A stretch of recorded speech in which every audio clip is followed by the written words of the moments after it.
ఇది సోమలింగము. సోముడు అంటే చంద్రుడు, చంద్రుడు అంటే మనసు ఎలా తగ్గుతుంది మనిషికి? అన్నం వల్ల.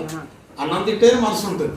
అలాంటి అన్నాన్ని ప్రసాదించే వీరికి కళ్యాణ సోమేశ్వరుడు అంటే మనిషి ఆరోగ్యము, సౌభాగ్యము, గ్రహాలన్నీ అనుకూలించి ఏ గ్రహాల పాటు కూడా అతని మీద పరిస్థితి ఉంటాడు. దుష్ట గ్రహాలు నరకోశ కూడా ఈ సోమేశ్వరుడు కళ్యాణ సోమేశ్వరుడు కార్తీక మాసంలో అన్నదానం కూడా జరుగుతుంది. ఇంకోటి కార్తీక మాసం సంతానం లేని వారు, వివాహం కాని వారు సర్వం కూడా వచ్చేసి మొట్టమొదటి ద్రాక్షాలలో కాలు పెట్టిన మొట్టమొదట ఈ లింగాన్ని దర్శనం చేసి అభిషేకం చేసి గ్రహదోషాలు. కార్తీక మాసం ఎక్కువ విశిష్టమైంది. మాస శివరాత్రి కూడా జరుగుతుంది ఇక్కడ ప్రతి నెల. తర్వాత మహాశివరాత్రి సంవత్సరానికి ఒకసారి, మహాశివరాత్రి నెలకు ఒకసారి.